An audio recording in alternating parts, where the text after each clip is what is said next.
ఎన్నికల్లో భాగంగా ఇంటింటికి కాంగ్రెస్ పార్టీ ప్రచారం, గడప గడపకి కాంగ్రెస్, ఈ ప్రచారంలో భాగంగా ఈరోజు 25వ వార్డు సుభాష్ నగర్ మా సొంత వార్డులో ఉన్నాం.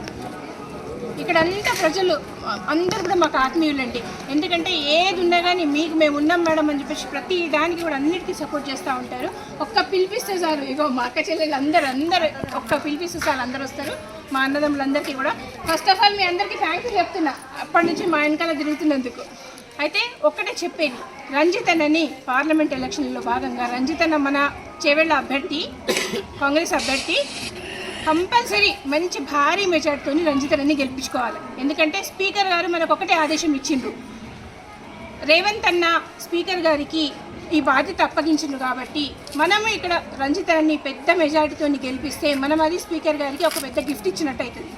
ఆ గిఫ్ట్ కూడా ఎందుకు ఇవ్వాలి అంటే, ఇప్పుడు సీఎం గారు ఉన్నారు, మన జిల్లా నుంచే ఉన్నారు, స్పీకర్ గారు ఉన్నారు, మన జిల్లా నుంచే, అంటే స్టేట్ గవర్నమెంట్ ఫండ్స్ మంచిగా వస్తాయి.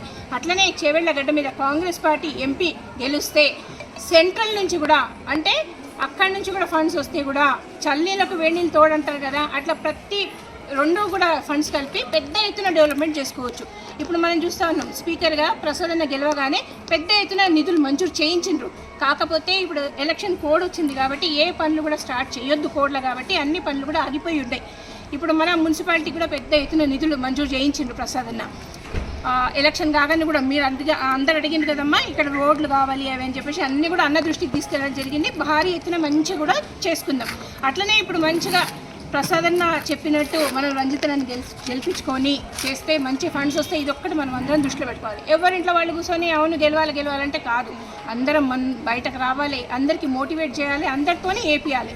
కాబట్టి మీ అందరికీ కూడా రిక్వెస్ట్ చేస్తున్నా, మళ్ళీ ఒక్కసారి ప్రసాదన్న చెప్పినట్టు రంజితనని మంచి భారీ మెజార్టీతో గెలిపించాలని కోరుకుంటున్నాను. Thank you.